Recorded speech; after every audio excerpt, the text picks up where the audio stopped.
So I bring this up.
Good evening.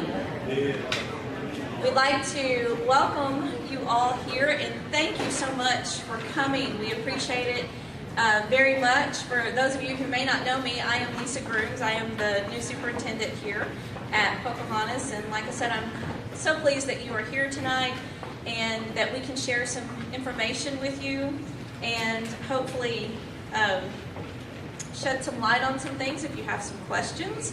Let me fix this so I don't fall.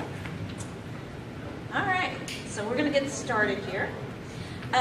First of all, we always like to start, I feel like I'm far away from you here, but we always like to start with where did this all begin? And it began several years ago, a few years ago, in 2016. Thank you. 2016, where we had to do our 6-year master plan. And that is something that is required by the state, that we have to do a master plan and we have to say what we're going to do with our buildings, because we have to talk about our upkeep. We have to talk to the state about how we're going to take care of our facilities. So that's where it all began. And it started with looking at two of our buildings, Alma Spikes Elementary and then also the high school, because these were our two oldest campuses. And with it being the oldest campus, we started with Alma Spikes because, well, it's not our oldest campus, but we started with it because our need for growth was at the elementary level. So that's why we started with Alma Spikes first. And then the other need, like I said, was at the high school. So it was really two-phase. And to me, there are a lot of benefits to that. One, as if I was in Mr. Green's shoes, I would like having the ninth graders up here because that's when you start earning credits toward your high school diploma. Start saying degree, but your high school diploma, graduation requirements. And so it's easier because it's a mindset. You know, students start thinking that way. It's hard for them to think that way at junior high. They've just not been used to it. And so that's one of the psychological benefits, I guess you could say. But also, housing 9 through 12, it also provides a means for us to have our students in one campus where now some of them go back and forth to the junior high. We have classes at the junior high because we have at least 2 teachers over there full-time because they don't have a classroom over here. So they do go over there. We have ninth graders who come over here because we have to share teachers. And so if we bring our ninth graders over here and our ninth grade teachers here, then it keeps our kids more in one location. And to me, that's security, because kids going back and forth to buildings, anything can happen. We hope and pray that nothing happens, but it could happen. We also know that security and just knowing where our kids are. We're tasked with taking care of all of them, and that is a big responsibility. And I assure you, teachers and principals do think about that, and your superintendent thinks about that too. We want to make sure our kids are safe. Even if we get state funding, the $9.3 million, and even though we have, say, a few $1 million, several $1 million for this, there is still a shortfall, and this is where the millage comes in. And we would need about 3.44 mills to completely pay for everything. And one way that you can think of a millage is it's like us asking for a loan, like to build a house. I don't know very many people who can build a house and not go ask for a loan, and so that's kind of where we're at.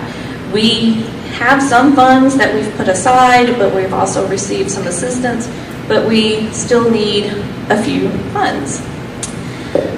This chart explains a little bit, and this is a question that comes up quite often, and I'm going to introduce to you Michael McBride. He is from Stevens Incorporated. He is our financial advisor for our district.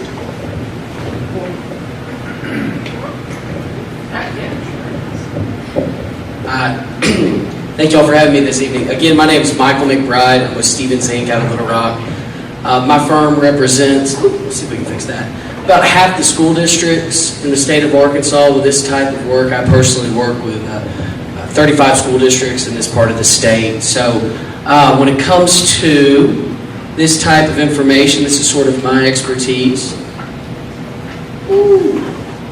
Yes. Okay, we're back. But so what I wanted to cover with you today is what's the cost? How is this 3.44 mil increase going to affect your local property taxes? And so what this chart illustrates is exactly that. And the first key concept to really understanding exactly how much this will cost you is understanding the difference between an appraised value and an assessed value. So in the state of Arkansas, the way this all works is you take the appraised value of your property, which is roughly what you paid for it, unless you paid, you bought your house 20 years ago and the value of that has gone up, or you bought your truck 5 years ago and the value of that has gone down. But it's just a general starting point. You have your appraised value, roughly what you bought it for, right? Well, that is representative of that left column there. State of Arkansas, you take 20% of that number to arrive at your assessed value. So as you can see, on a $100,000 home and let's say a $25,000 vehicle, you'd fall in the $125,000 category. you take 20% of that number, which would be $25,000. So that's the number you use as your tax base. Does that make sense? And so then you would take, well, your new proposed 36.25, so that's your current millage rate plus the 3.44 ask, and you would arrive at your new tax bill. Well, in the state of Arkansas, on your primary residence, you're allocated a homestead credit, which is a $375 break on your home taxes. So you take that $375 off, your new tax bill will be $531.25, if you're following along with me right there, which would be an increase of about $86 a year. We're broken down there for you monthly. So you can look at this chart pretty easily and understand, okay, roughly what are my home and personal property worth. And again, when you're thinking, obviously your real estate, but your personal property, that's the way I describe it, is anything that's worth quite a bit of money, but also is fairly easily movable. So your vehicle, your boat, if you have a four-wheeler, something like that, that would all fall into that personal property category. So that is where all of that lines up on how much that 3.44 millage increase would cost you, anyone living within the boundaries of the school district. And I'm happy to answer any questions on that, if there are any, and obviously I'm not going anywhere, so if there are any questions that come up, I'd be happy to address those as well. But I'm going to turn it back over at this point.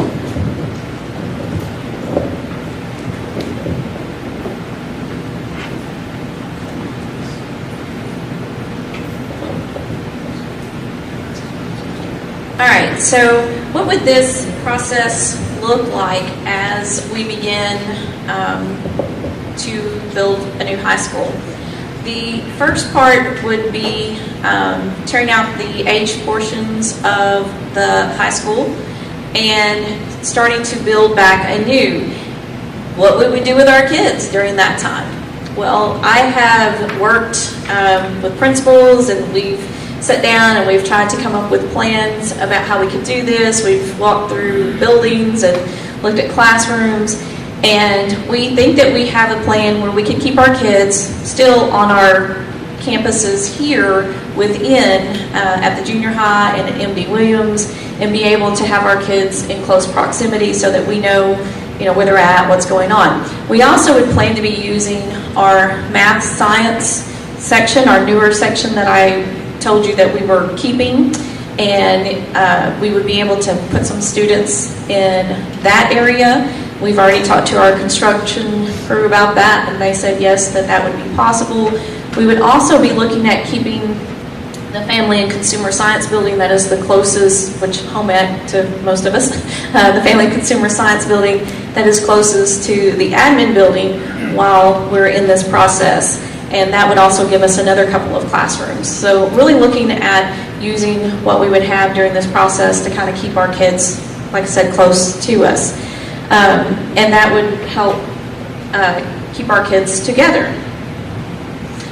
We also talk about including seeking maximum partnership funding and including a gym and auditorium. And like I said, the ability to scale back if we would have to do that. I think I got a little ahead of myself.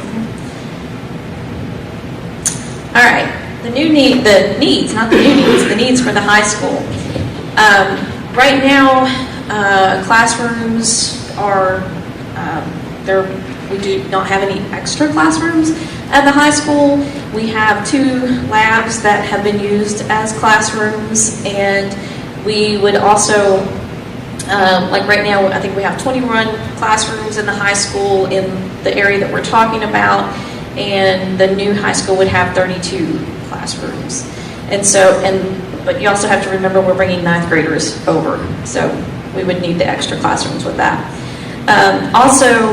I mentioned this before with the cafeteria not being large enough to house all of our students at one time, and like I said, that's kind of a security thing.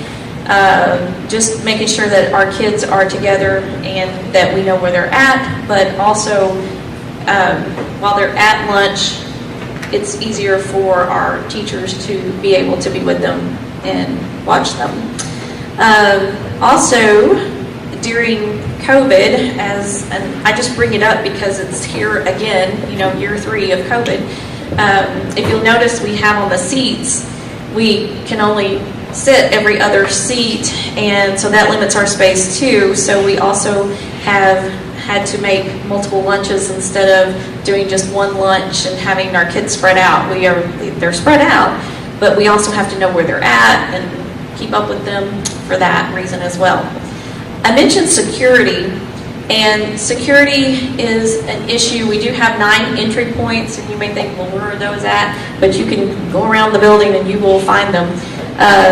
2 here, then there's 1 here, 2 here, 1 there, on the sides. They're kind of everywhere, because when these buildings were built, I don't think that was such a big issue. And not that our community has a large issue with that, but we do want to make sure our kids are safe. We want to make sure who's on our campuses. We want to make sure that our kids have the access they need. But like I said, we want to know who's on campus. And I think most parents would want us to know who's on campus, because you're entrusting your kids to us. We do keep doors locked because that's a part of our security. We put up this gate that you see between the buildings out there as one of our security measures as well in the past few years. But sometimes even doors don't always lock. They don't always close properly. We have fixed them, but they don't always stay fixed. And sometimes they just don't close properly. And so you have access. It's almost impossible, if not impossible, to have people posted at those doors at all times throughout the day. We do have 3 SROs, but they're spread out amongst 4 campuses. And also you can't assign teachers to those positions all day because they are teaching, and your administrators are taking care of business as well. So we do, like I said, we do the best we can as far as making sure the campus is secure, but more security is definitely a plus. Maintenance, it's old. The buildings are old. Anybody who's had an old house, or if you like old cars, old cars are great. I would love to have my old car that I had when I was 16, but you know what? It cost way too much for me to keep it because if I tried to restore it and make it run, it wouldn't work because it had problems then too. But it is an old building. Plumbing, those are issues. We sometimes have leaks. I should let Miss Victoria talk about that, but I won't put her on the spot. But we do have some leaks and things like that. But we've had pipes that have broken. They've just gotten brittle, and instead of a quick fix, you have to dig them up and you have to replace them. We have gas leaks on occasion, probably on a regular occasion. We do have some gas leaks in this building, down underneath, and then outside by the gym area, and we have to get those taken care of on a pretty regular basis as well. And our buildings have depreciated out. The building that you're in now was built in 1932, and I do want to say, our district has kept our facilities nice.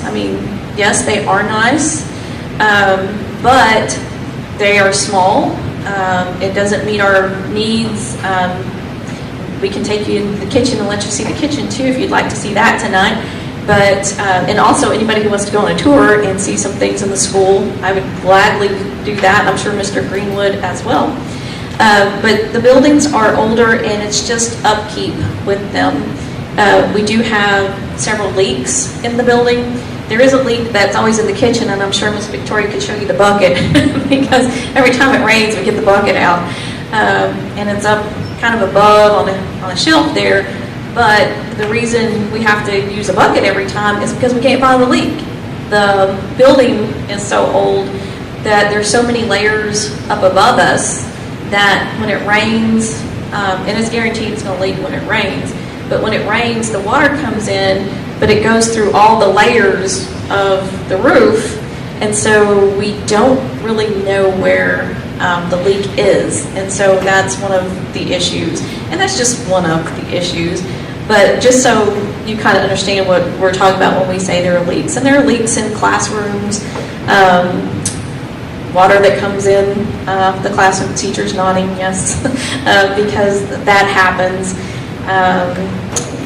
Wi-Fi connections that we worry about when it rains, the intercom, if you're ever up here when it rains and the intercom is going off, it's pretty much impossible to hear anything else.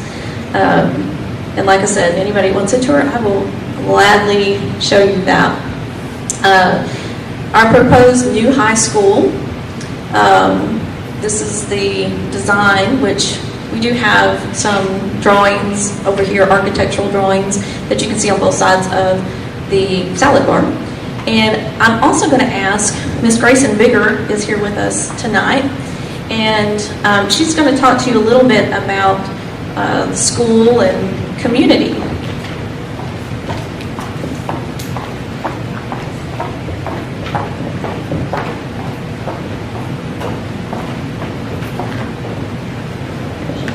Hello everybody. I'm going to keep some notes in front of me. It's been a long day and I tried to pull some numbers for everyone and kind of want to keep everything straight. So I appreciate being given the opportunity to talk.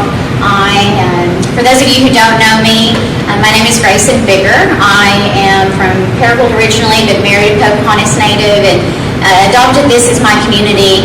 It's been almost 10 years ago, and I have loved being here and feeling so welcomed by everybody. And I am your local community and economic developer. I serve the city of Pocahontas as well as the surrounding communities. And I will say that Pocahontas is in a really unique position right now.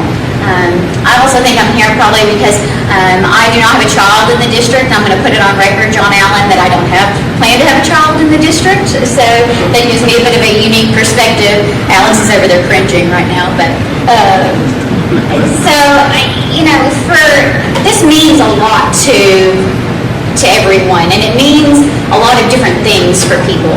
But at the end of the day, what this is really about, this school millage, is the future of this community and what we want this community to look like. And I know that everybody is here because you love this community, you love this school, and you are proud of Pocahontas. And I see a lot of heads nodding right now. And you should be. There are wonderful things going on here, and this is the next step of it. So, from an economic development standpoint, I work a lot with companies that are already located in the community or looking at the area. And one of the first questions I always get asked is, can we talk to your superintendent? Can we talk to your, not high school, can we talk to your junior high principal? Because we want to know what is going on in the school system. It's a great reflection of how a community feels about their local investments and what they want to portray. And I've sat in rooms before where you've got the mayor and the county judge and you've got the higher ed and the school district, and all they want to talk about is reading levels and STEM learning and extracurricular activity. Because at the end of the day, workforce is a huge issue for everybody. And they want to know how you're going to grow your talent pipeline locally, and they want to know how they're going to recruit employees. And as somebody who's been sent out of state to go recruit employees back to Northeast Arkansas, it can be a tough sell because they don't know all the great amenities we have here. And we have to do a lot of work talking to them about how great the schools are, that you can be in a wonderful public education situation, which is totally new for people in metro areas. And then on the weekends, you can spend it at the lake and at the river, and oh my gosh, your housing costs are going to go down by 20-30%. Your taxes, you're going to pay in a year what most people pay in a month in the Midwest. It's once you start having that conversation, it becomes different. But Pocahontas is kind of at an interesting point right now, and I've talked about this in some community meetings recently. When we talk about recruitment, you've got to have two things to start off with. You've got to have a building to show people or a spot of land, and you've got to be able to show that you can fill the workforce needs. And right now, Pocahontas can't do either. We don't have any buildings available, and we are fully staffed. And that's partially because over the past year, we added over 400 jobs in the city of Pocahontas alone and right outside with Pico. There wasn't a single manufacturing operation in the city that did not add employees and that did not have a good year last year. And that is exciting. But with that comes a lot of help wanted signs. And I know that if you've been around town, you've seen those signs that people need employees or they're closing early because they're short-staffed. And my heart goes out to every employer out there right now. It is tough. But it's not because people don't want to work, although there always are those people. And some people have been incentivized to stay home over the past year, we know that. But the real issue is that Pocahontas is growing faster than we can keep up with the job growth. And in order to fix that, the only thing we can do is really dig down and invest in our talent pipeline, invest in our schools and our young people. And that's what this millage is about. So when we talk about doing that, it would be against my better judgment, and I would be actually taking employees away from somebody else in this community if I went out and recruited a new business to the city of Pocahontas right now. It would also create some economic instability between families, and we don't want that. We want everybody to rise together. And so by investing in education and putting our money into this school, we're raising the next generation of talent. Whether it's our classrooms, whether it's a new gymnasium, whether it's a CTE facility or a performing arts center, we've got to have all of those things. Because number one, that's what keeps kids engaged and involved in schools. And it's also when people are looking to move to a community, especially a rural community, they want to know that their kids have some place to be and a way to be engaged. And I mean, the facilities are incredible at the new elementary school if you haven't been through it, but there's not a lot of extra space. Every place is used, every spot has a purpose, and it's not overbuilt. And the school district is essentially asking for the same thing at the high school. And I don't know how many people know this, but when you start kind of digging into school numbers, we're actually pretty underfunded as a district. And that's on the back, you can see on the millage sheet on the back, where we rank in comparison to other schools. We're actually pretty low. And schools that are smaller than us are above us. But for example, the state average of spending per student is about $10,100 per student each year. The school district right now, as stands, is able to put in about $8,400 to each Pocahontas student. That's a big difference, that we're grossly underfunded. Now that's not to say our teachers don't do a lot with that. Our teachers have stretched us dollars. We've been able to put money back for these facilities. We're sending kids to Harvard from Pocahontas. And again, that's something to be proud of. The kids are getting a great education here. We're surpassing college readiness standards.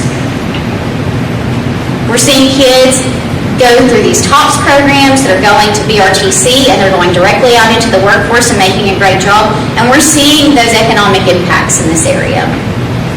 So over the last 10 years, we've seen growth, but we don't really know until the census comes out, and we saw it last week. Brand new information that just came out with the census that I want everybody to be aware of when we're looking at this issue. Eastern Arkansas, and particularly the Delta, bled people. And I'm not talking hundreds or 1,000 or 2,000. I'm talking tens of thousands of people left Eastern Arkansas over the last 10 years. And there were only 3 counties that grew. And that is, when I'm talking about counties that grew, I'm talking about your major city, your county seat, and your county grew in the last census. And those 3 counties were Craighead with Jonesboro, Greene County with Paragould, and Randolph County with Pocahontas. Nobody else grew. And the city of Pocahontas in the last 10 years grew over 11%. 11%. That's crazy when you start looking at what happened to everybody else. And so it's up to us to really protect that investment over the next 10 years, because we could easily see what's going on in all the surrounding counties, whether it's Clay County and Lawrence County, whether it's Jackson County. Those are our neighbors, and they are losing people, and they've lost a lot of people over the last 10 years. And And then don't even get me started with what's going on down in the Deep Delta, because that's an uphill battle that it's going to take generations to work on, if there's even the people left to do it. And we're just one census away from that. And so when I talk about protecting our investment, it's investing in our young people, it's investing in the future of this community, and that means education and infrastructure. We know that great things are on the horizon in the next couple years for Pocahontas. We've seen new jobs come in. We're seeing an investment in higher education. If anyone's driven past BRTC, there's all kinds of investment going on there, and probably more coming. And then there's a good chance that we're going to be within a mile or two from an interstate, which is going to be a game changer for this community, and we're going to see more growth, and we've got to be ready for it. And this millage and a new school is really going to be pivotal in that discussion. So, quite frankly, to kind of sum it all up, our teachers deserve this, and our young people deserve this. Our community deserves this. And we've got to fight for it, and we've got to push forward on investing in education, because it's the only way that we're going to be able to continue to grow and to meet workforce needs, because we don't want to lose companies, we don't want to lose industries, and we want to make sure that we're capturing people that are coming here, but we also want to keep kids here. I know there's probably a lot of you in here that your children have moved away for opportunities, your grandchildren might be moving away for opportunities and saying, I can't come back, there's not opportunity here. There can be, but we've got to just keep working at it, and we're in a really great position to do that. So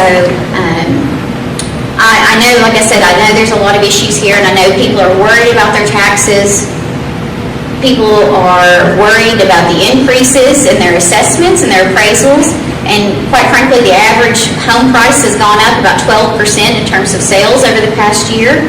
Again, not a terrible thing that we're seeing that kind of investment in Pocahontas, but for most people, most homeowners in Pocahontas, this is going to cost an extra $86 to $130 a year. And if that's what it takes to grow Pocahontas, I think we can come up with that, and we can pass the hat, and we can figure this out. So that's about, Lisa and I talked about, that's a trip to McDonald's once a month. So we can figure that out. So I know that there's also some concerns about the building and saving it, and it is my sincere hope that we're able to utilize the materials and repurpose them and preserve that history, but it can't come at the expense of our young people, and it can't come at the expense of this community. So we've got to find a way to all move forward on this together in a way that we're comfortable with. So I appreciate y'all giving me the microphone for a little bit and letting me talk, and I'm happy to answer any questions. One, I will say, I was talking to Lisa earlier, and I ran into Dr. Ivy Pfeffer earlier today, and I know there's been some discussion on the partnership funding and whether it will go away. We keep getting teased with this, oh, you need this, but it might go away, it might not. I did confirm today with her that if we do not pass this millage this time around, it will go away. We will not be eligible for it anymore, specifically because the demographics and the circumstances in Pocahontas have changed. We essentially, our poverty levels are not where it needs to be in order to retain that funding. Again, not a bad thing, but we do want that extra $9.3 million, that match. So I want everyone to keep that in mind, that if we do not pass it this time around, we will lose that funding. So thank you so much.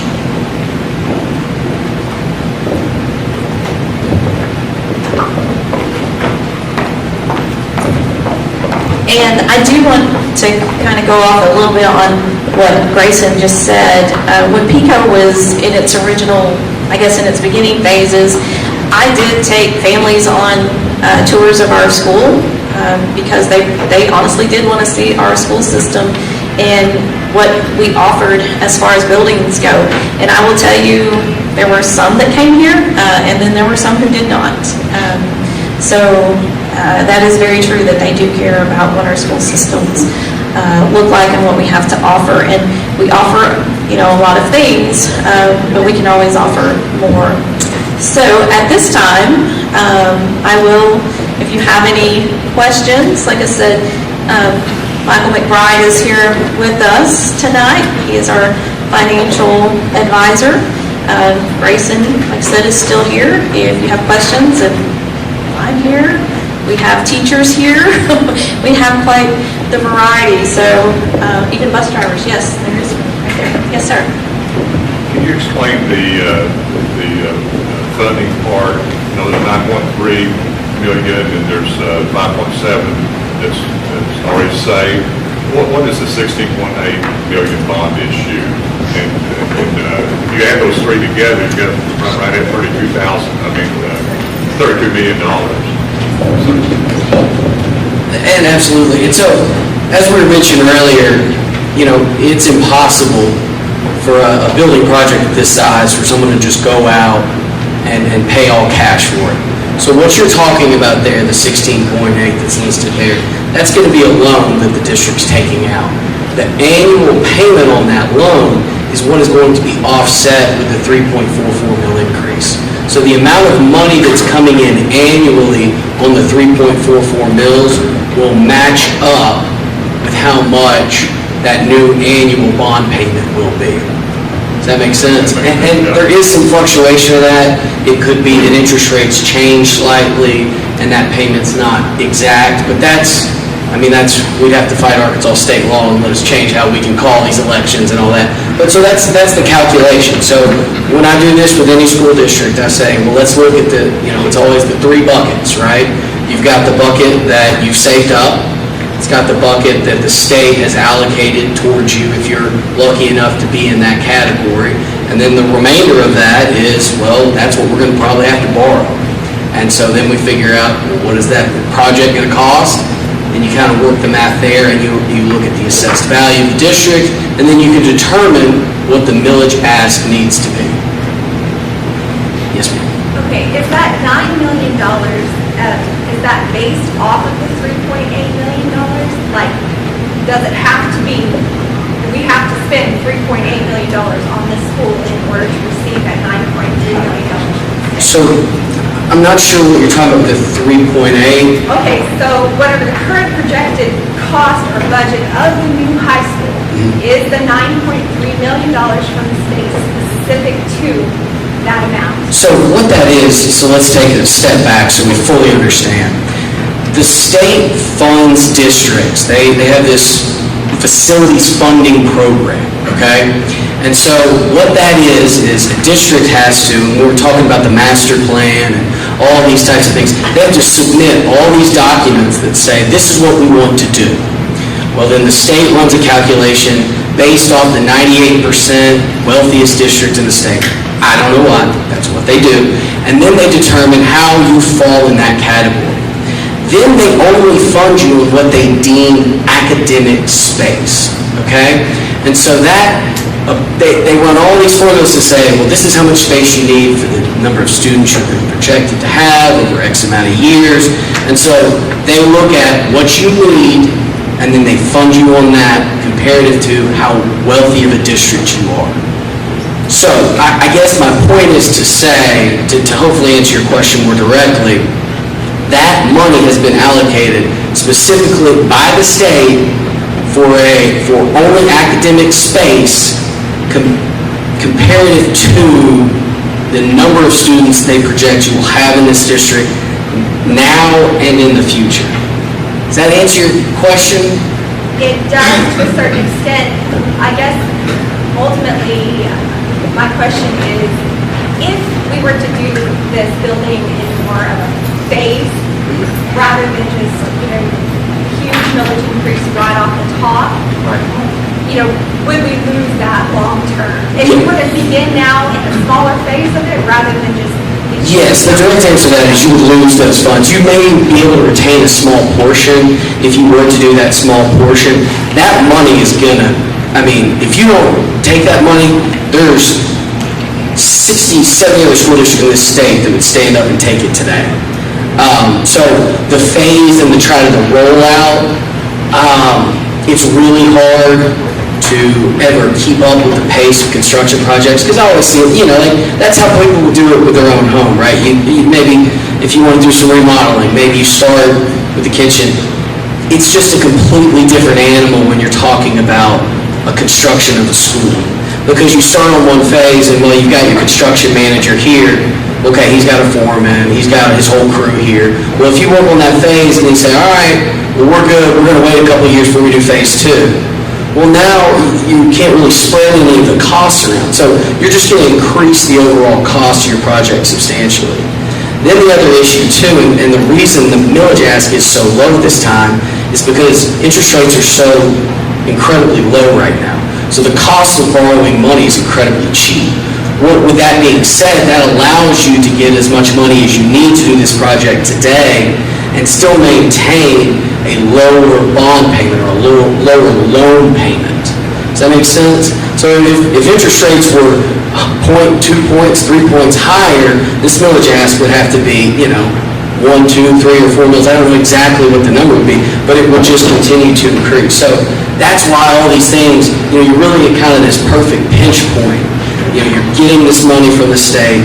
They've allocated the state's tax monies to the district, and you're also, you're at a point where interest rates are so low. And that's honestly, you look at construction costs, all that, the largest cost of this whole thing would be the interest you pay on this loan. And so the fact that it is so low is allowing you to get so much done with such a lower millage ask compared to what it could be. Yes, ma'am. Well, my understanding is that this partnership grant can be reapplied for every 2 years, and in even years specifically.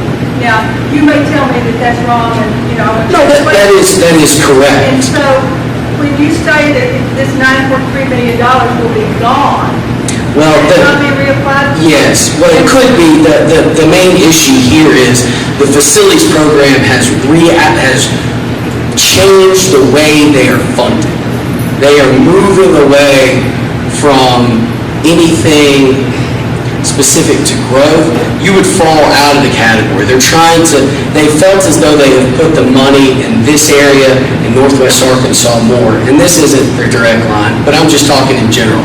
And so they've reallocated their formula, and now they're trying to move money more towards to the delta areas of that. So look, I could be completely wrong, and you could go back in 2 years and you could get this exact amount.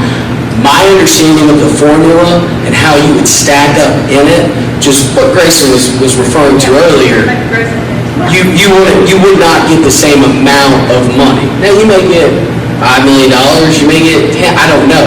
But the overall, what we're hearing from the state is that the formula has changed, and from my understanding of that formula, you would not get near the amount of money you got in the last funding cycle. And this was applied for in 2020, right? 20, yes, because you received allocation in 20. No, excuse me. This was applied for in 18 allocation in the 19-20 cycle. So you received 20. That's when the first millage ask was after the May 1, 2020 allocation. And then that would mean that your 18-month window is expiring after this, because you can only ask a tax question once a year, and if you can't match the funding, they're going to take the funding away. You can only ask a tax question once. A school district in the state of Arkansas can only ask a tax question once a year. So my point being is you asked last calendar year, and so now we're in the second calendar year. So if this millage were to fail, the state would say, you aren't able to match what we're granted you, so we're going to go ahead Well, and... yeah, another application term starts. There's no guarantee that this will can apply, but there's no guarantee that we Yeah, can get it. I understand that. I understand that there's no guarantees that we would get it if we apply again, but the point is, we can apply again. Yes, but... So my conversation with the state today, because I wanted to confirm that was important to me, because there was some back and forth on do we keep it, do we lose it, how does that work? And essentially, in this case, the census is kind of working against us, where because we have grown, because the number of students in free and reduced is going down, household income is going up in Pocahontas, we're not going to qualify anymore. And so we can apply in a couple of years, but we're not going to qualify for near the if they even say, you guys are a priority for us anymore, because they're gonna look at us with that growth, and that map, I'm telling you, the census map, I encourage everyone to go look at the apportionment map. It looks ugly in eastern Arkansas, except for our little area. And so, I would be wary to say that we could turn around and apply and do that. We won't get as much if we did. Well, I didn't ask that specific question today, but I spoke with them also. And they let me know that every 2 years, and even years, it can be reapplied for. And it doesn't mean that it's all law. So I didn't ask a specific question of, are we wealthier or something like that, but it's odd that we're wealthier. But it's also, to be clear, the funding formula has changed. So they're moving away from growth, which is what you qualified under, because you are growing. And now they are moving more towards, Economic need. yeah, they're moving more towards what they refer to as wet, safe, and dry. And you would fall less under that category. So you can reapply, but if it is fundamentally changed, then you would have to draw the conclusion that you would get less money. Okay. So it's odd that we grew in population, but we didn't really grow in property ownership. And property values have increased, over last year, 12%. So this new assessment is even working against us. We're not. No, your new assessment is actually really helping you, because as your assessed value grows, that means more money is being generated from the school district, and so that means your millage ask actually would go down.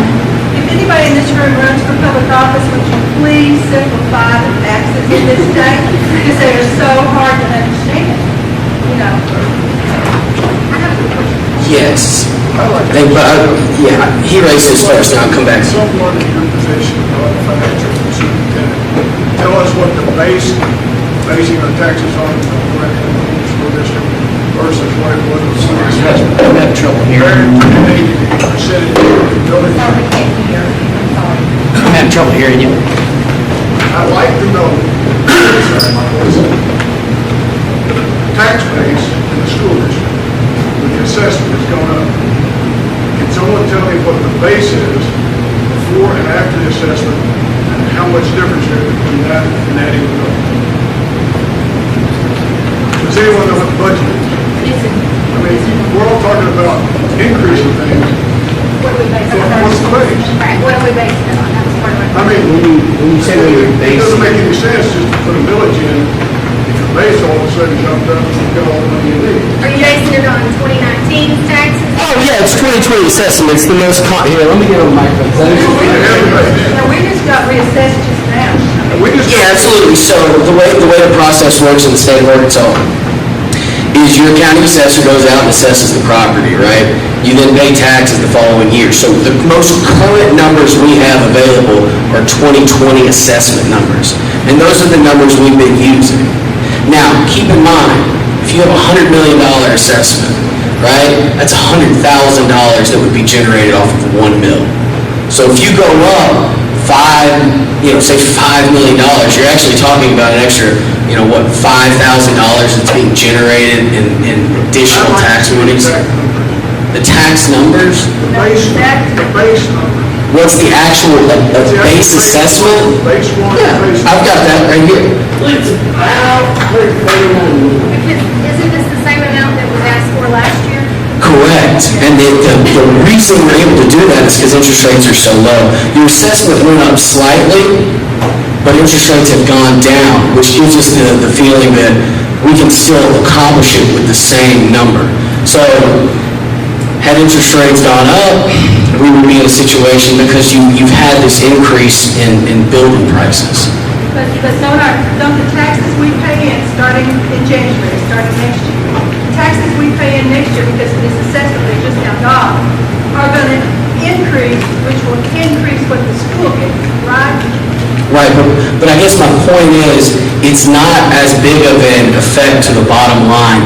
Even if you increase, again, 10 million in your assessed value, which would be a substantial amount of growth, we're talking about just $10,000 per mil.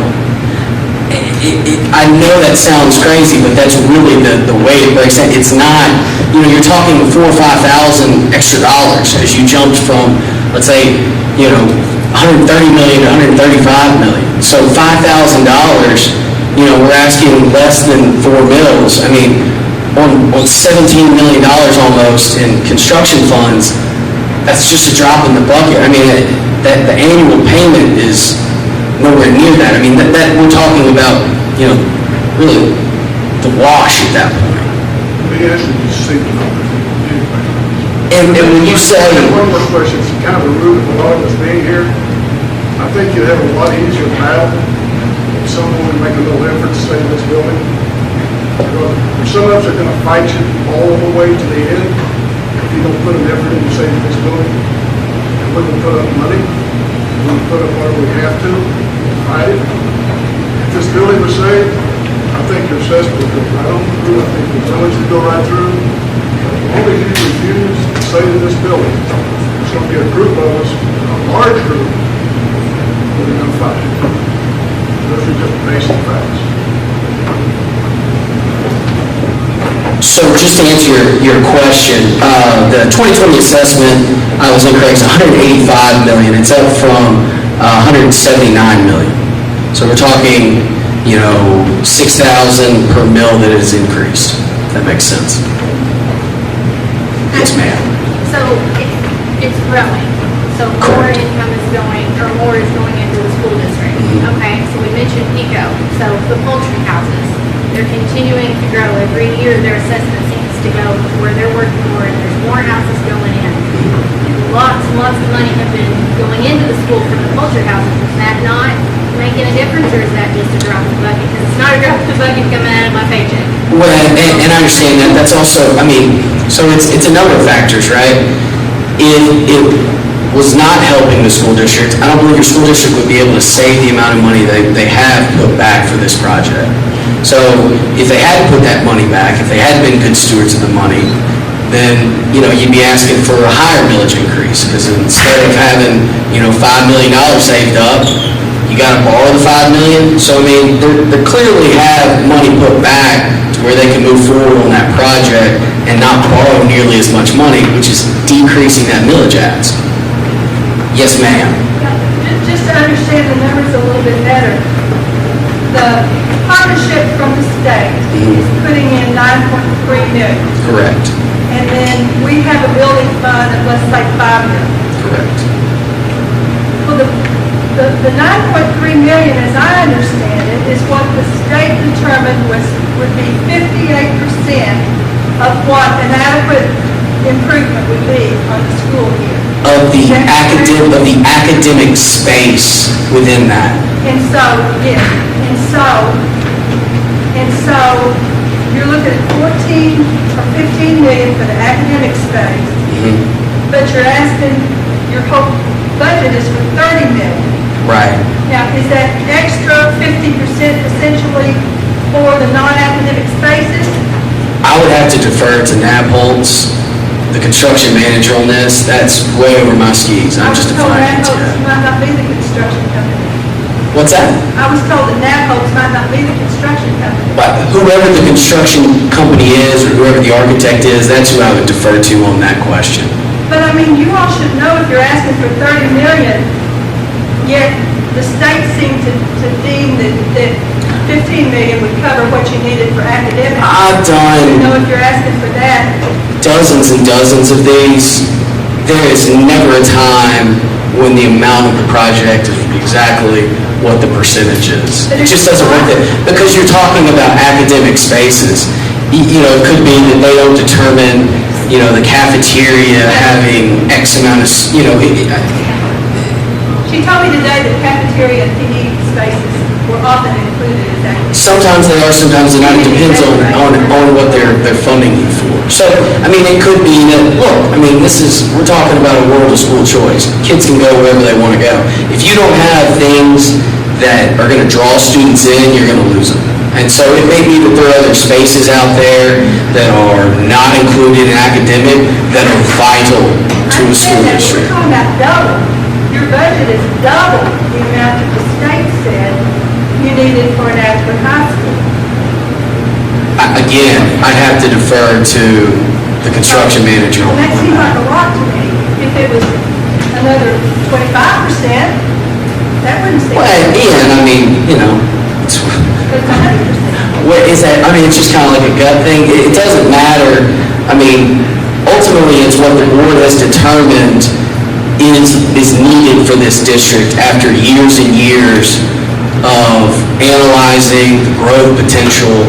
You know, it could be that you know, I mean, well, do you really want the state to tell you exactly how your school district needs to look? I mean, it could be that you understand that PICO is going to add additional jobs and you need more space than they're allowing you for. We would like for the community to have some input on what the school will look like. Oh, And, you know, absolutely. they can tell you, but we'd like for the community to have some input. Oh, I mean, that was the board meetings that were years and years in the making of calling this election. I think were the opportunity to I don't think the public was aware engage. of what Well, was- they do publish their board meetings a year in advance. We did ask people to come in with them. We did do that. I can't help it if we did here, but we did ask for people to come in. Okay, well, we asked. We had plenty of teachers. But we asked you after. Can't help it. We've been working on this. I love you for taking care of my dog, but let me just say that when we went to the school before, you were there, and we asked, could you consult with the architect about maybe just incorporating a facade into this building?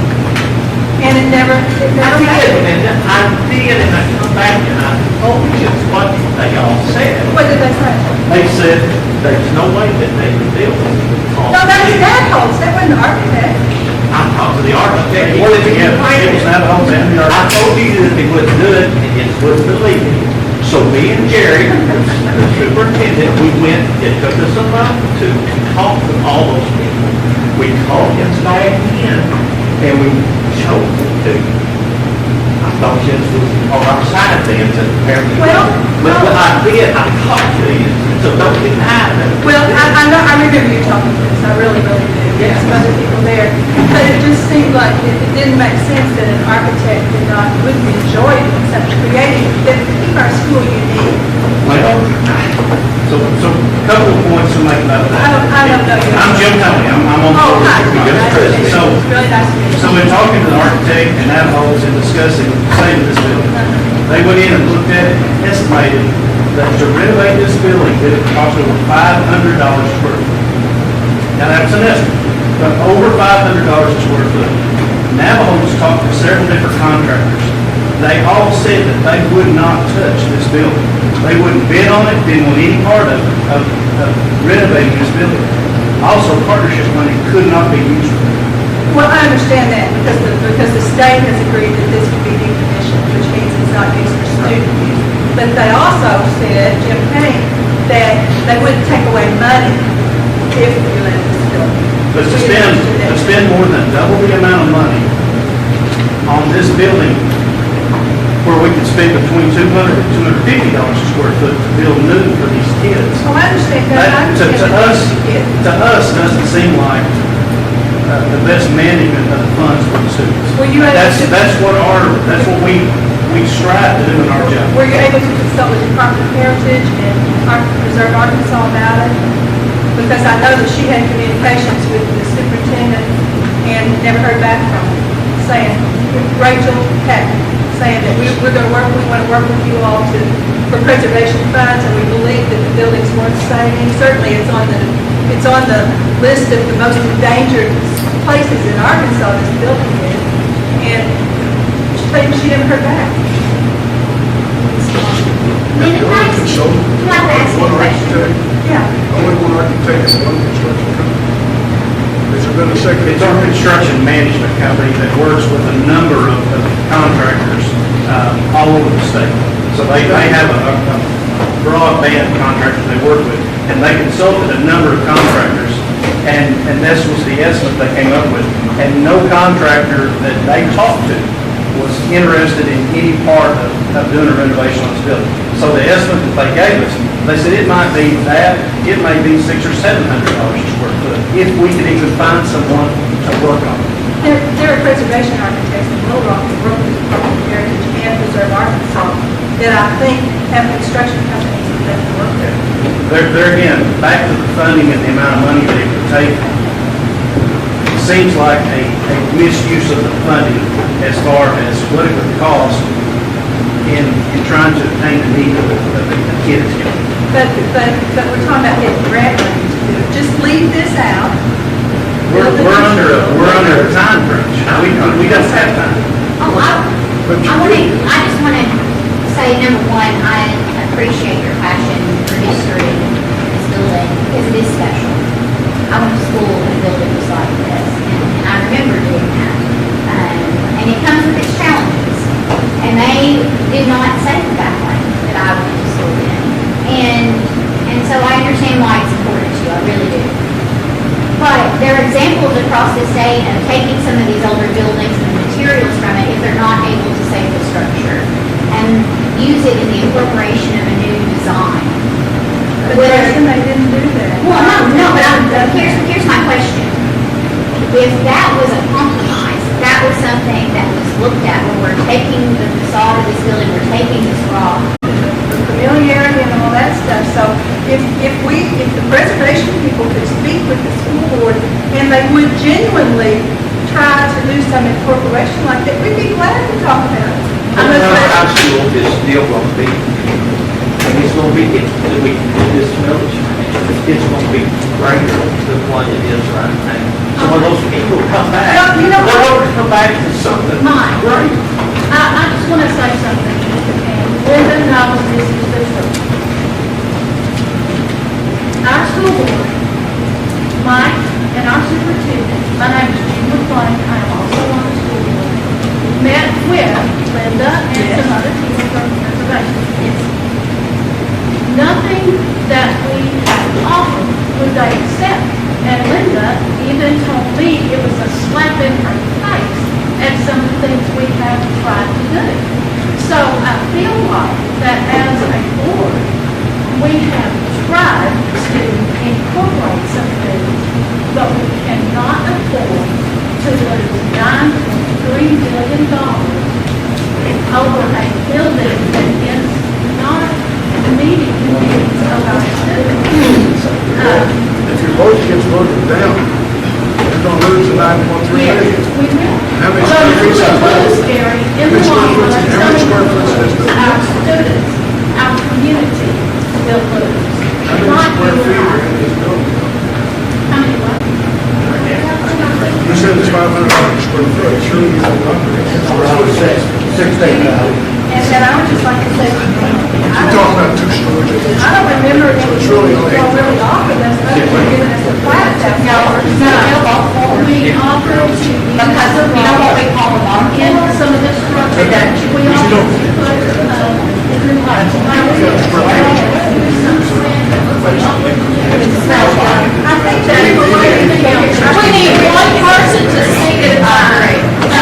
We offer to do, use some of the rocks for the entrance, incorporated buildings. We offer to put a wall in the new building and a plaque with a picture of this building to show what it looked like when we effected.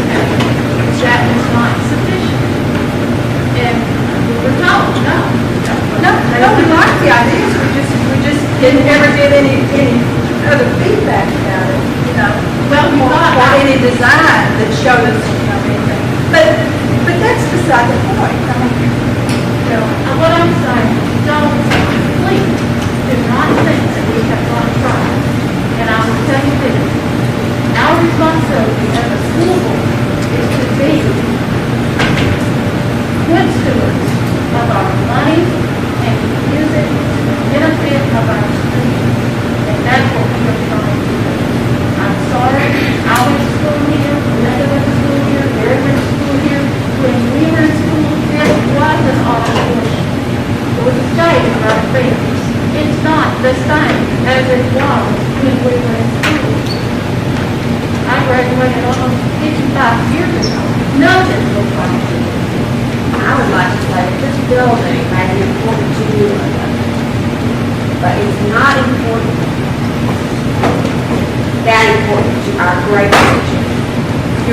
our great-grandchildren, we need a new school. They need a new school, and this building is not. And maybe to you. But this school is for our grandchildren and our great-grandchildren. It's not for you. Ma'am, I'm not disagreeing with you one bit. Some of us feel so strong about this building that your tax budget don't pass. No, because people will love this block wall that our grandchildren are I'm talking just about. telling you the facts of life. Sometimes you have to take those facts of life and deal with them.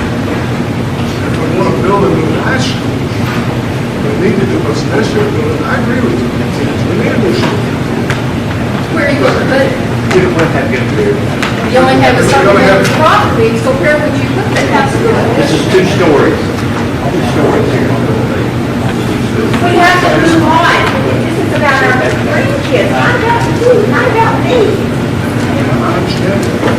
It's not what. I have a question. Since you've identified yourself as part of the board, can you possibly answer some of what he referred to the board about where that other half of the money's going to? Say that.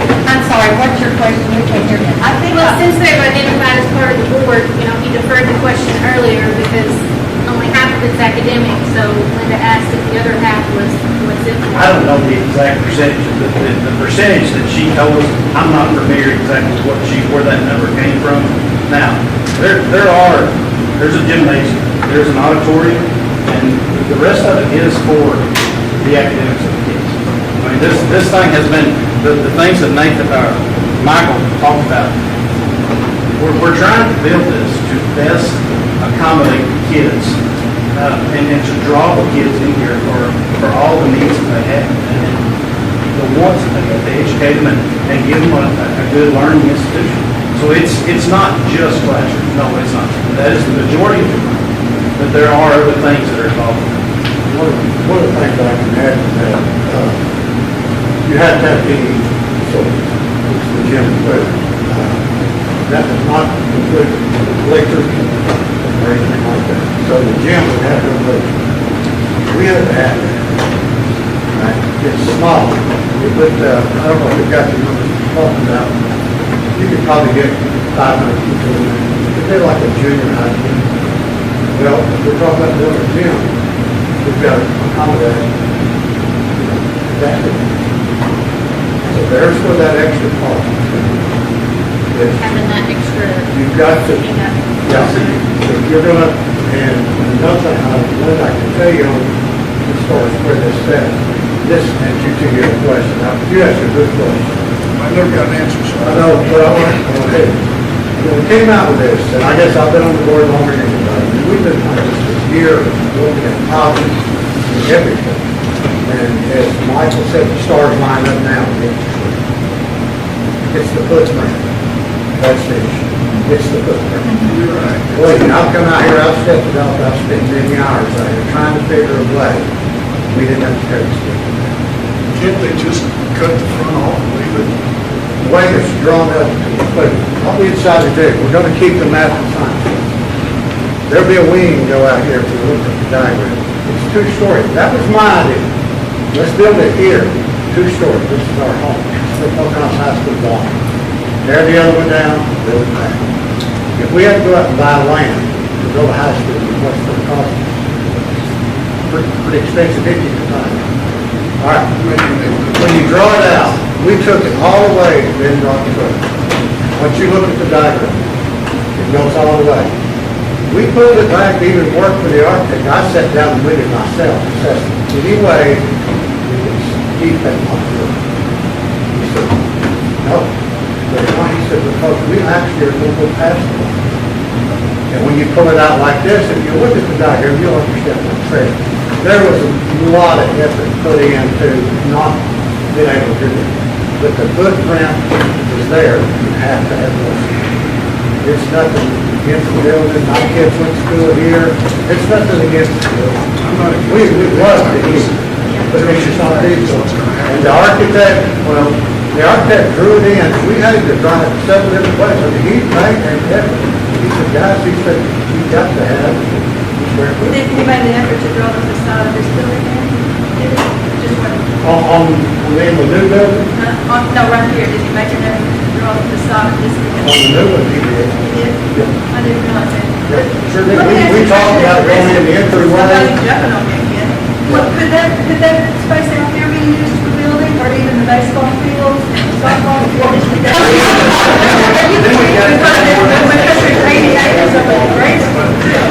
I'm just asking the question. If you take the 88 grade school, then you're gonna have to take your science building, you're gonna have to take the McBride, all these buildings on the outside would have to be done away with, and you would have to have it, if you're gonna have it all in one place.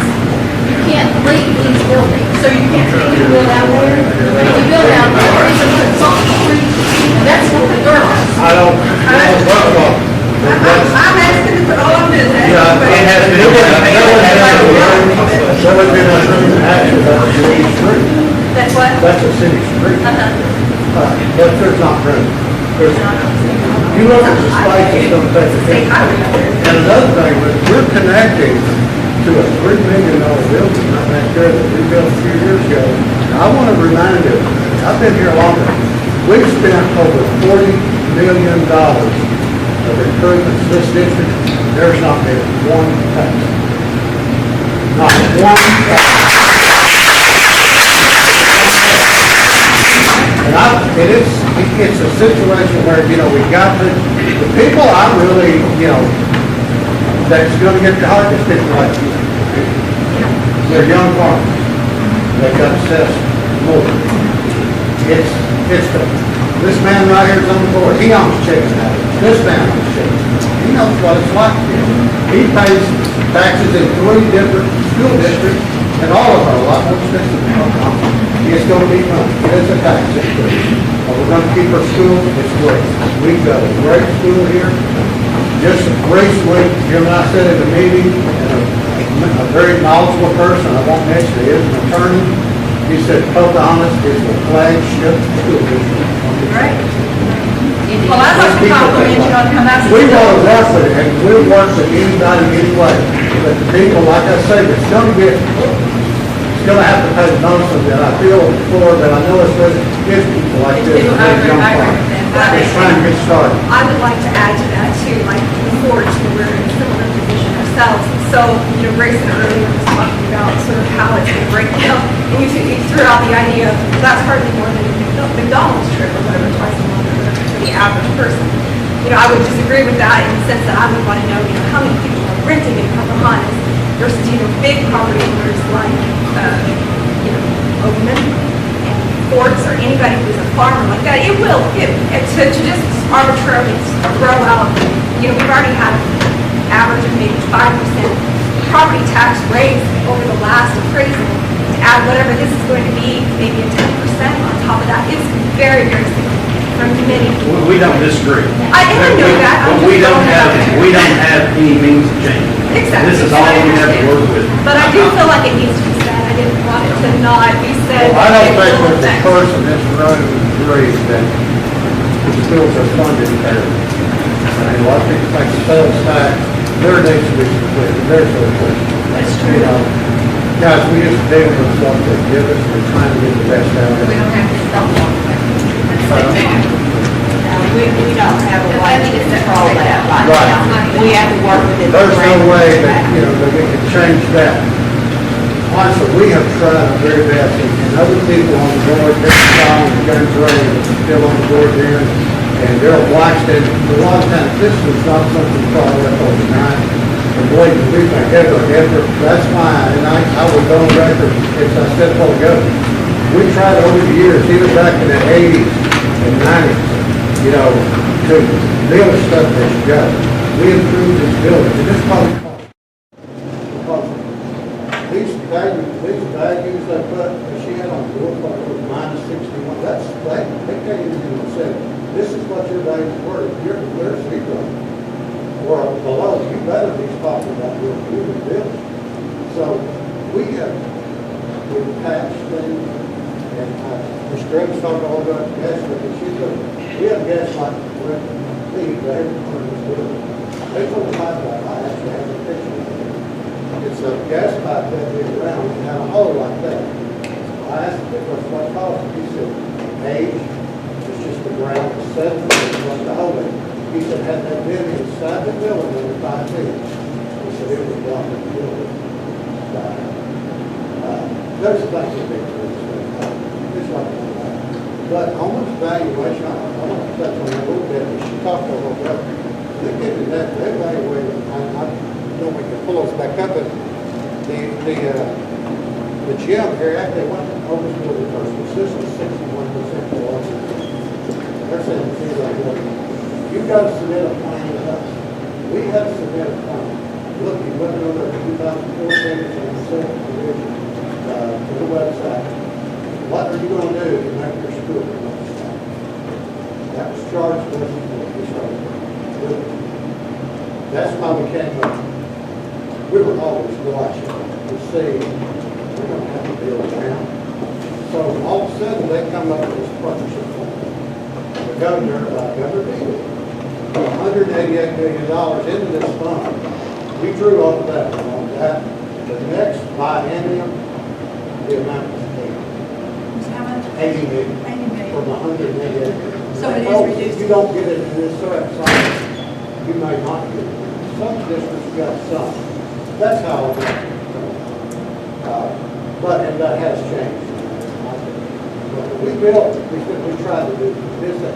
We built the new gym, there's no taxes. We built the athletic building. How we did that, we waited for the time it was right to refinance the dock. We got a bond. Michael did not mention that. One of the things we're figuring into the form is right now we have a bond installed. We're going to be able to generate money for that, which takes lowers that interest rate. Every effort has been made. The big kicker right now, in my opinion, is one of 5 here. This interest rate. Is we will never see this again. This could mean, am I right, Michael, at one point could mean $2 million to us. Yes, sir. We waited, that's one of the elections, the September, because interest rates, if they hinge it up, if we had it now, we're guaranteed, we can sell these bonds 30 days after the election, right, Michael? Yes, sir. 30 days to election, we can sell bonds, get that interest rate up. If we give us $2 million, what does that do? That lowers the asking. Everything we've done is here, lower than that.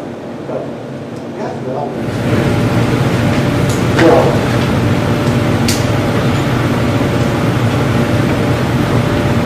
Want to offer it.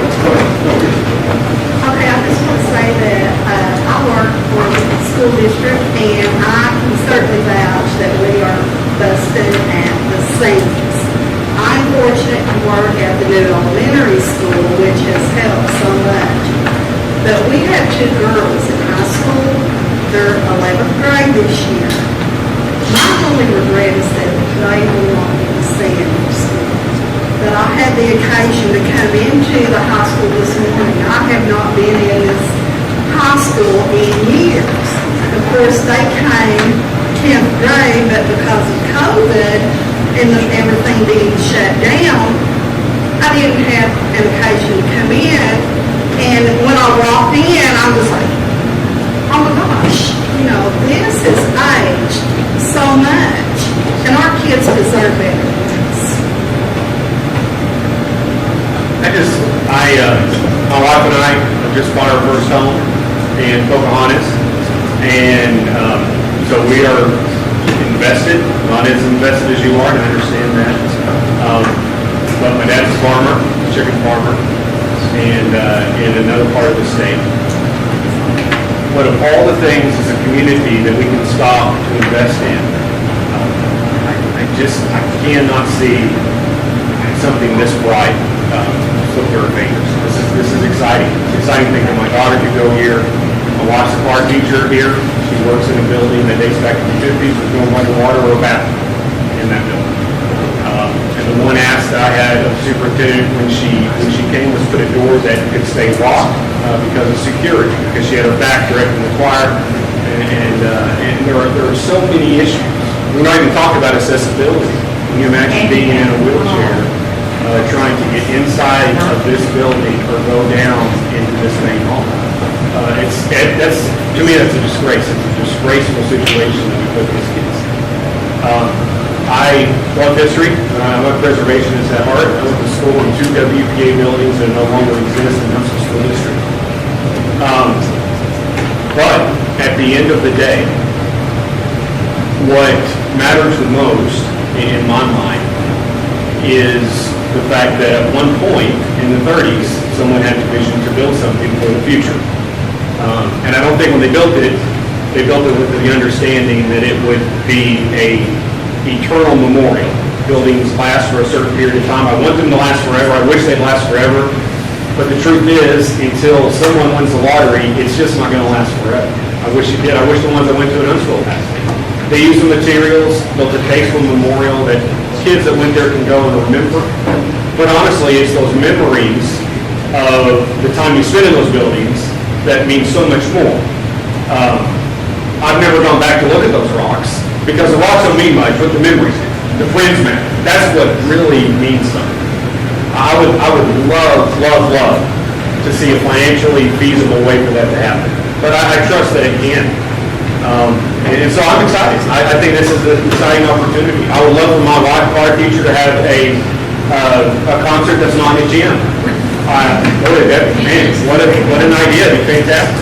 I'd love also for her to be able to take a bathroom break without having to go outside and lock in her door. I would love for our school to be more accessible. And seeing these things in the future for us is exciting. I know this is contentious. We all live in the same community, and I know that we all want the same things at the end of the day. But that's my perspective on where we're going. And can I say something? I appreciate all of you sharing your thoughts because they're all important to us. And everybody's viewpoint is important. I think, sometimes it's brought up that, well, people who rent, well, they're not going to have to pay for this. Well, every child, whether, and I'm going to get emotional because every child has the right to public education, whether they can pay for it or not, because that's how they get to other places. And that is just so important. And we see our students going to great places and doing great things. I see students right here in this building who have been here and who have risen. I graduated from here in 1987, so I'm one of them. But our students go places, they do things. And like Mr. Moffitt has said, it's memories that bring us back to who we are and bring us back to our roots. I've listened to my dad talk so many times about going to school at Surridge. Some of you know where that's at. Some of you went there with him because he's talked about some of you too. And those memories are wonderful. But you know what? I don't even know where that building was. I've never seen it. I've never been there. But in my mind, I see it because his memories are so vivid and so clear that all he has to do is talk about it. And I'm not saying that buildings aren't important. I was a history teacher for 17 years before I ever became an administrator, so that's important as well. And I'm not saying that history is not important. It is.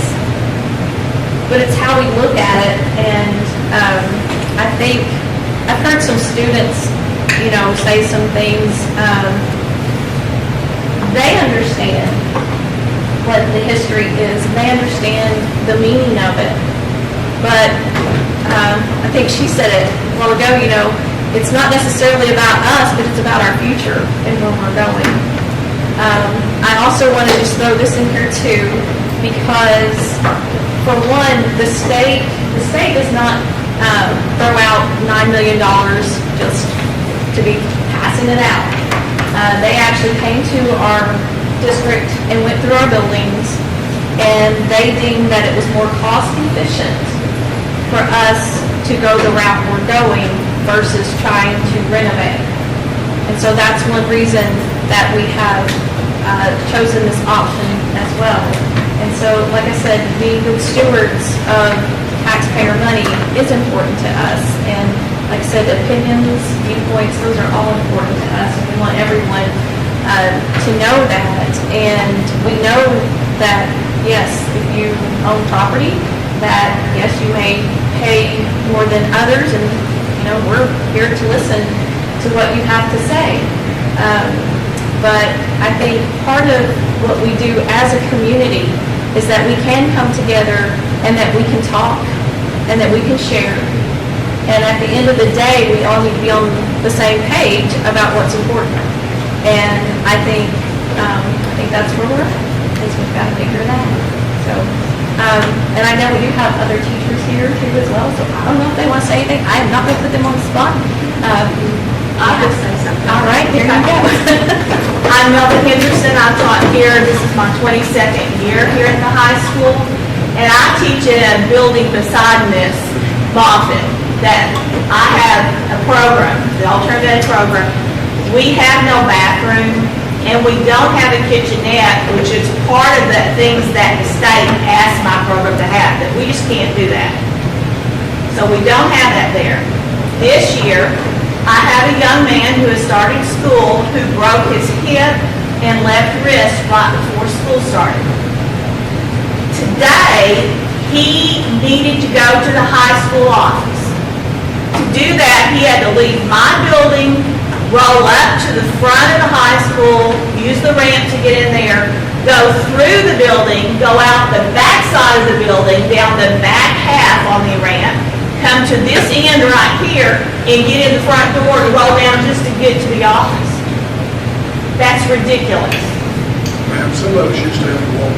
I understand that, but And you I know don't really what? have much of a heart for that because it is so easy for people. That's good, I'm not saying it's bad. But, I think we have a whole generation that is not seeing history. We're seeing it all over the country. They have no feelings for anything. They tear down statues, they throw away all this history. They think it's all foolish. If we don't teach our children to safeguard our history, we're not going to have it. And I agree with you, sir. I'm a history major and an English and a math major. I teach history every day. We talk about all of that. That young man is physically unwell. He's not having to do all of that because he just is lazy. No, I'm not saying And we need to provide those, and we're talking about one of several kids who, if they're in a wheelchair or they need handicap access, they go through this all the time. Now, I'm like you. I love history as much as anybody else does. But my husband's pastored the First Real Baptist Church here for the last 32 years. What happened last week? The building was destroyed. Nobody knew. And I saw nobody on Facebook complaining because they came in and tore down the old First Real Baptist Church. Although those of us as here, we hate to see it go. Oh, But that had they were nothing to do with it. I knew all they did, that I agree with you. Yeah, but I'm saying, when it comes to the point that we put buildings ahead of children, our priorities are wrong because we can teach history. You were taught about George Washington. You were taught about Abraham Lincoln. You learned and loved and respect who Robert E. Lee or whoever these generals were because you were taught about it in the classroom. Not because you went and saw a statue or the house that they used to live in. If you ever go to Washington D.C., Yes, sir, I've been there twice. It's beautiful, but we're not tearing down the Lincoln Memorial. We're tearing down the why building. not? It's old, it's outdated. I agree. I had to get up and stand up, and old man, I get to stand up. While I'm up, I was gonna say something, I feel bad that I didn't speak my piece, Nelson, don't you agree? Yeah. You're a little worried about what I'm saying. I taught in this school system, first of all, I'm Jack McBride. I taught in this school system over 50 years ago, for 9 years. I served on the school board for 15 years. We had some millage battles then, and we didn't win all of them. We asked for a millage one time of 10 mills, and as a school board member, we realized during that request for 10 mill increase, we had asked for too much. It was too late to go back and do whatever. We never had a gift town like this where the millions of dollars going to be given to the state. I look at this as an opportunity to build something that we need. I have no children that would benefit from it. They've all moved away from here. I have no grandchildren that will go to school here. I wish I did, but I don't. But I still support the school, try to, and I've never seen an opportunity financially where you have a business venture, and Gary, I'm looking at you when I say a business opportunity, to get that kind of a match from some other entity and take advantage of it. If you didn't take advantage of it, it would be a shame, and I really feel that way. So,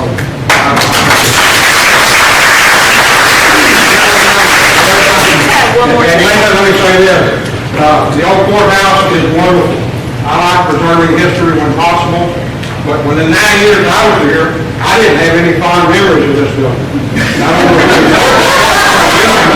And I think there were a lot of students that didn't like, coming to this building. So, I'm missing both someone. One other thing, my dad always said, and they called him the old squirrel. He always said, look hard and long before you vote against the school building. I'm not saying there's not times when you need to vote for it every time or not vote against it.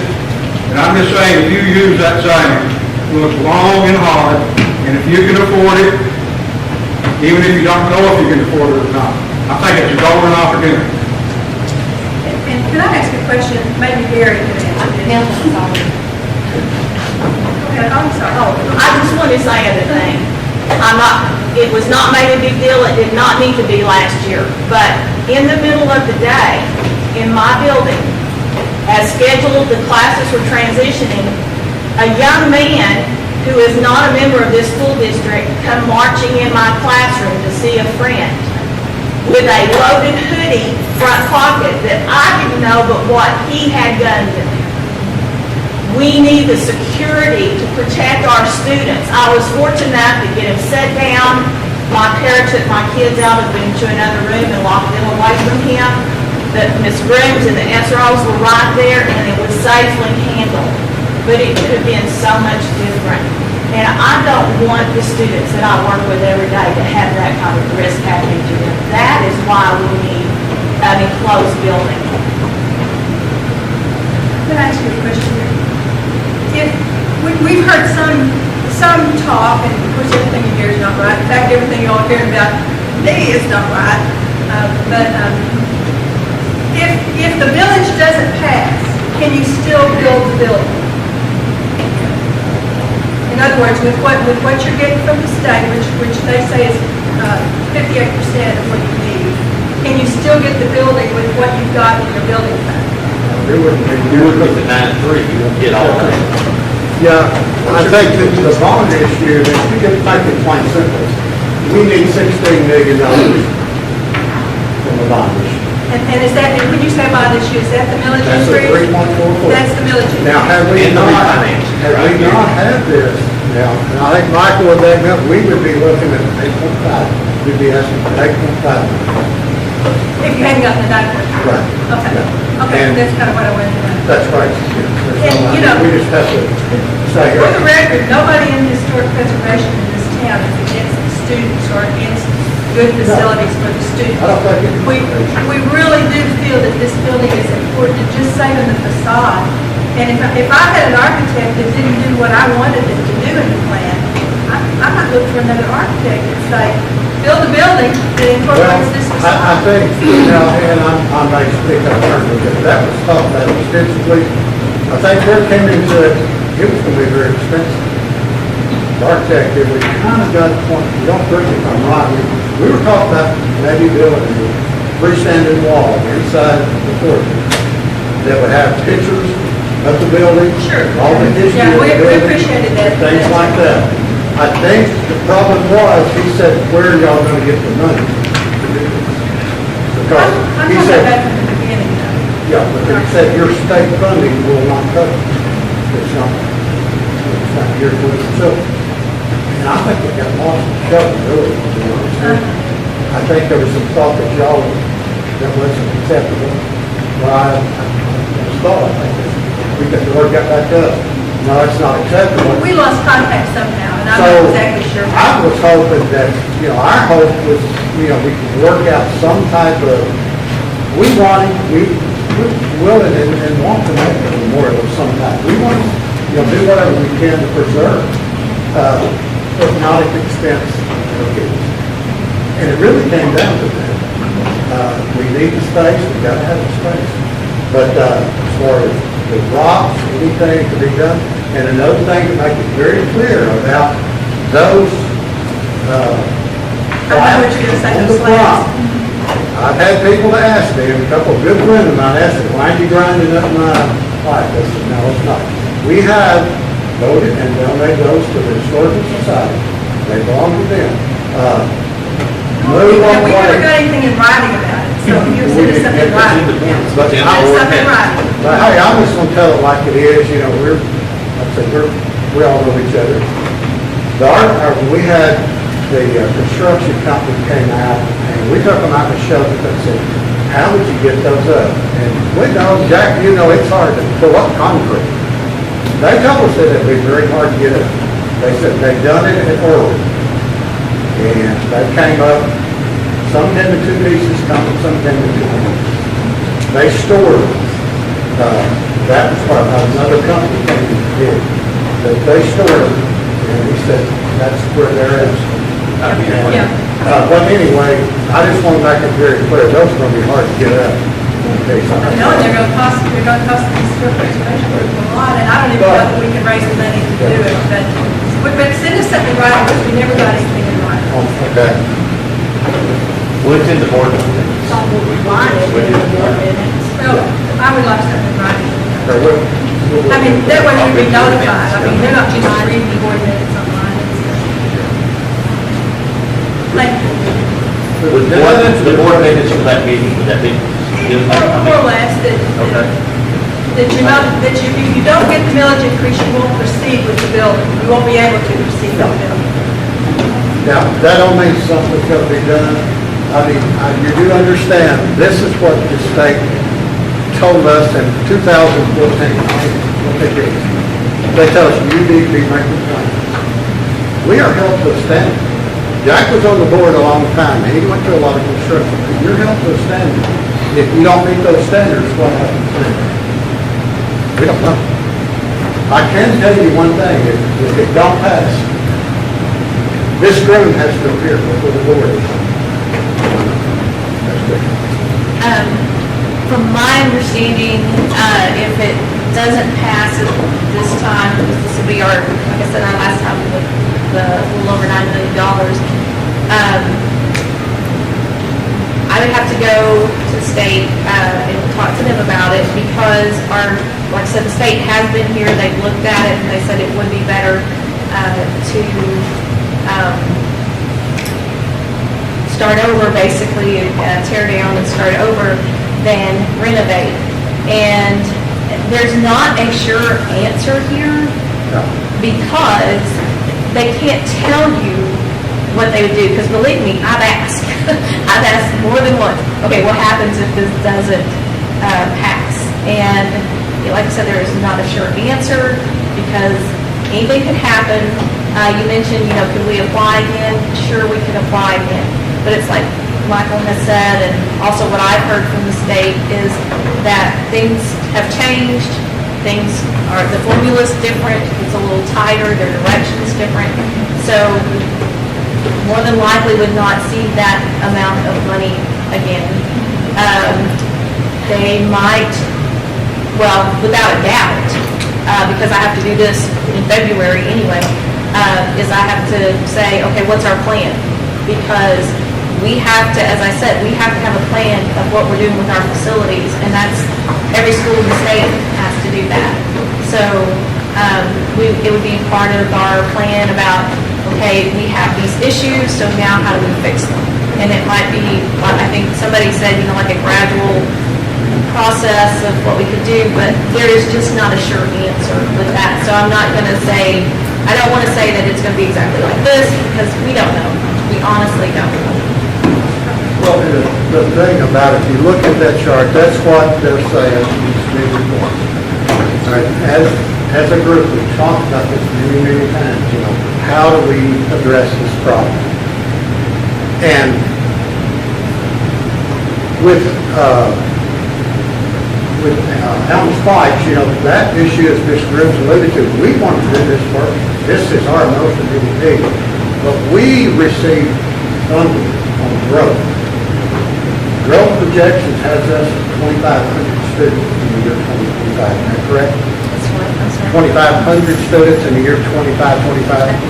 Pardon me, 2025. But anyway, now, we don't really know, we hit a kind of a point, Ms. Grooms, with COVID, you know, we think it's a real issue, but, you know, one little tweak with PICO, they bring in 250 jobs, you know, we can say, we're really precarious, we worry about these constants to get, you know, we may be garage kids.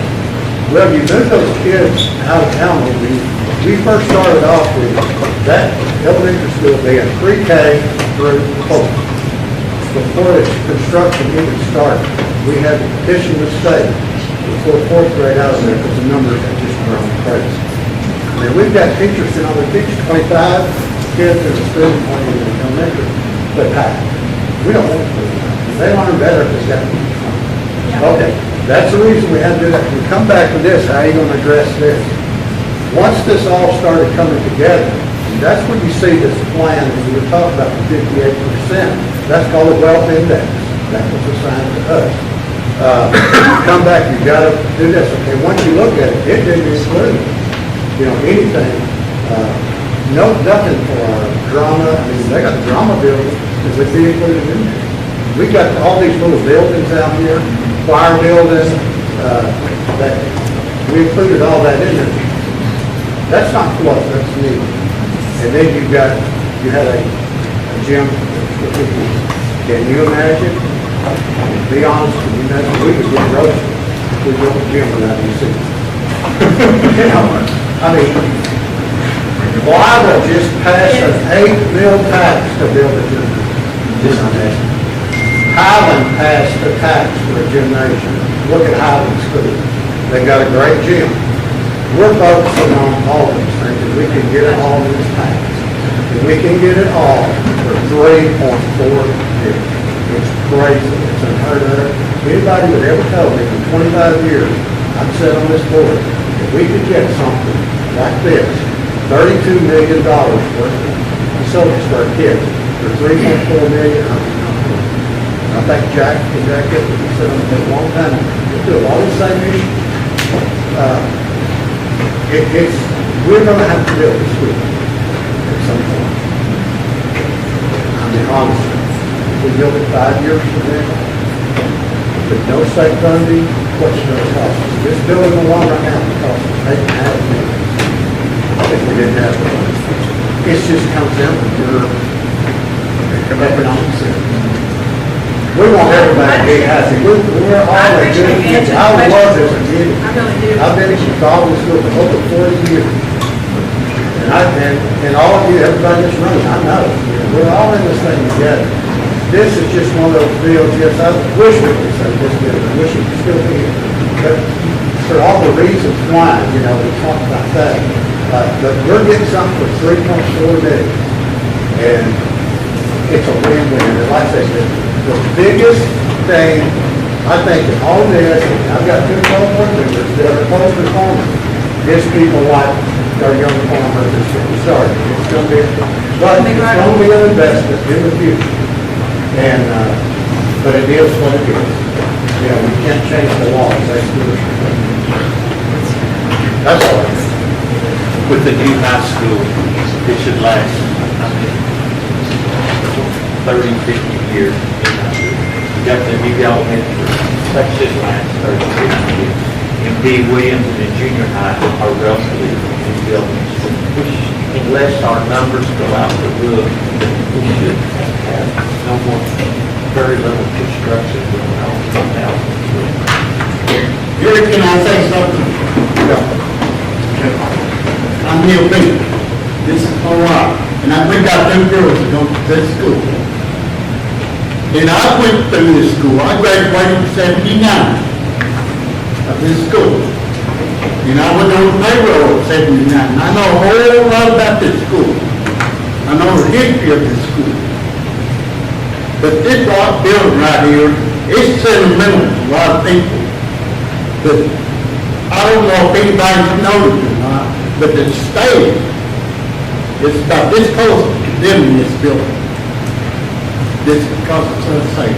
And when I worked here, lo and behold, I caught it down here in this basement. Were you the maintenance director here?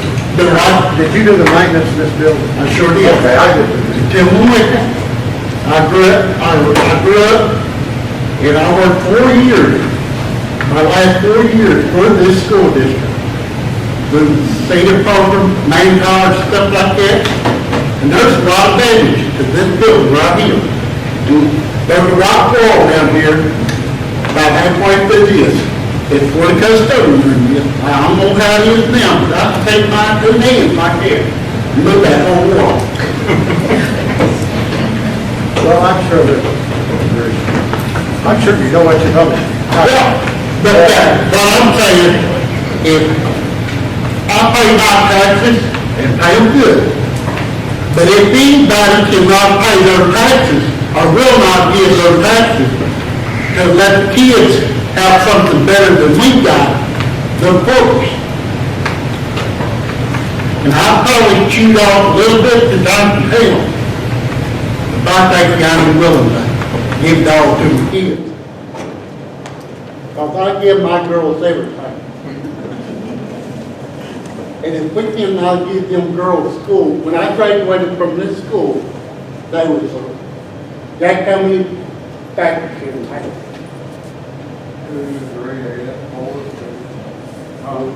But they was everyone going. Now, I don't know what happened there, but it wasn't in our kids' best interest. We got to all stick together. We got to give our kids. If you let our schools die out, what they going to do to the table? When we bought our house in '82, I was sitting down there in Vibrant Realty with L.A. Simpson and his wife. And every time I went in there to check on them, about houses, that phone was ringing off the hook because people left Pocahontas. And they come back when they wanted to retire. They wanted this retirement center. And right now, we got more kids than we know what to do in order to keep them kids here. My class, when there was 119 kids that graduated in my class. And they went to Texas, they went to Oklahoma, some went to Alabama, but they didn't stay right here in Randolph County. So we had quite a few factories. But if you let our schools die out, we won't have nothing.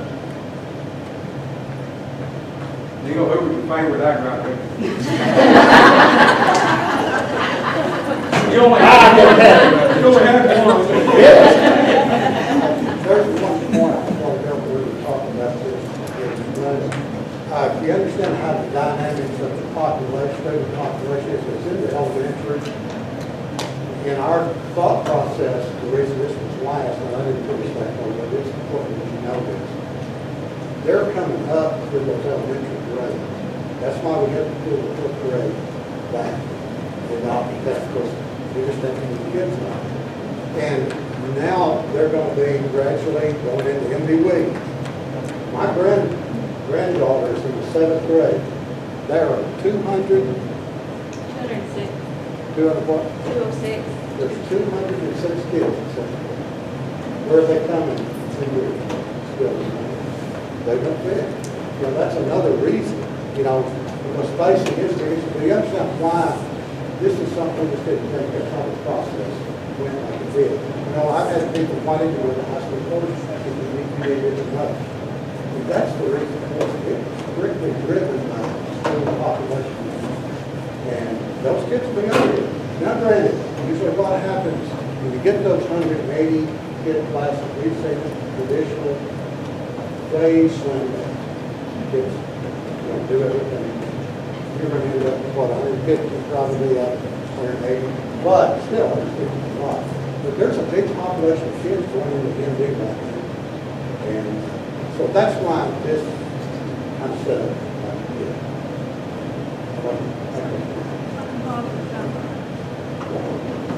Or something like that. I forgot But I mean, you know, I think when it boils down to it, shut up, that, you know, it's really, it just makes no sense. We love these buildings, there's no question, you know, my hobby's always been, all the years I worked, beating around these old farmhouses around Randolph County, finding that finally there. This is my kids from here, but it just boils down to the footprints here, and me, it's just no option. And it's not an easy decision for me, but it's a decision I agree with school here. But, you know, I wish there's something we can do to make some type of memorial for whatever. I hope that you will, as you can. Because that would be, I mean, I'm only one on this board, but, you know, if this process goes through, you know, I would be restored as much, yes, or some of this, we've got a good place to store rocks and stuff like that, that perhaps sometime in the future, maybe with some fundraisers or something, you know, something, somebody, but we don't want to throw all the rocks away, keep something that can be used in the future. Gary, it's not a fair statement to say that the people that rent don't pay anything to school. This is real estate and personal property. Some of those people that rent, they drive cars quite as much as a housing cost. Yeah. And boats and stuff. So that was new to me tonight, because I thought it was just real estate property, but it's a personal property. So they are paying. Everybody's paying. It's poverty tax, yeah. 70% of property taxes are paid in the school. 30%. So industry goes in, as you said. And I think, you know, that's all that this group said, you know, God, these are all our kids. How much I do mean, the these farmers are, you pay? know, and like Dale just said, you know, these are all our kids. I mean, I know that, you know, we know that some people, you know, we see it all the time, and I know you guys see it. Parents really don't take care of their kids. Somebody is. You know, when they come to our school, and I can trust this school has always been, these teachers are phenomenal. I mean, they go way beyond the question part. I heard somebody say out in Tennessee, he said, it was a pretty good sized audience, he said, I like for all of you to think, he said, who was the person in your life that inspired you? And over 80% of them said, it was a teacher or a coach. How much do landowners pay? Do you know the percentage on that? Same percent. No, I mean, he was talking about the industry pays so much, and I just wondered how much the landowners pay.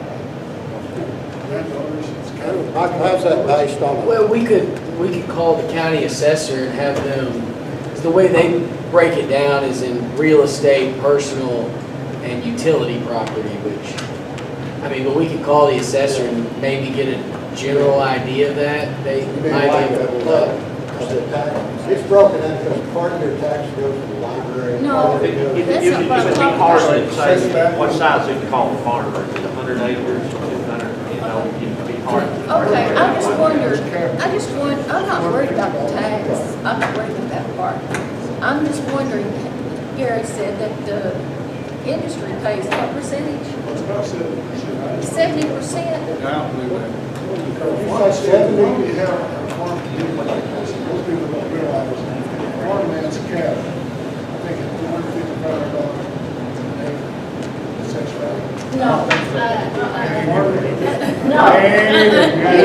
You don't have a cap. Yeah, farmland, all you know, is what y'all pay. The chicken house Is park. it the sun or pasture land? No, there's a state manual on how farmland is taxed. I just tell you, it's over 12. Oh, For our, she's absolutely correct. that's over 12. We did that all 3 days last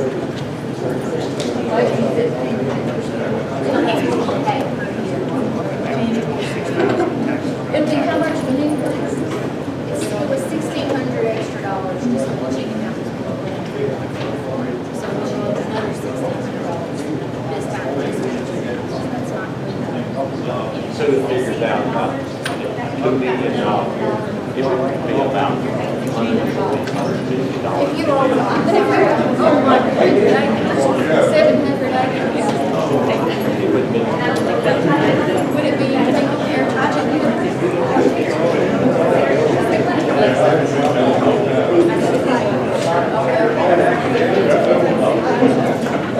All right, I just want to thank you all for being here tonight. I appreciate each and every one of you.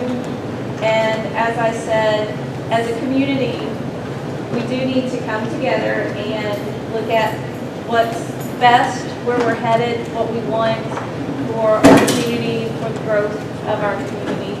And like I said, the way we do that is by having discussion and coming together to be able to do that. And like I said, I appreciate each and every one of you for being here tonight. A special thank you to Grayson for coming, because I know she's been in Little Rock all day and came, and Michael's been in Little Rock and came, and so we appreciate him for coming. And I've said it before, I'll say it again, anytime any of you, if you want a tour, if you want to see some of the other problems, I mean, we can talk about problems all night, but I will take you on a tour, show you whatever you want to see, but just let me know.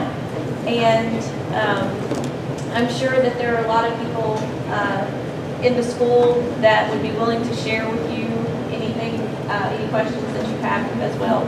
But again, thank you so much for being here, and if you need anything, please let us know. Thank you.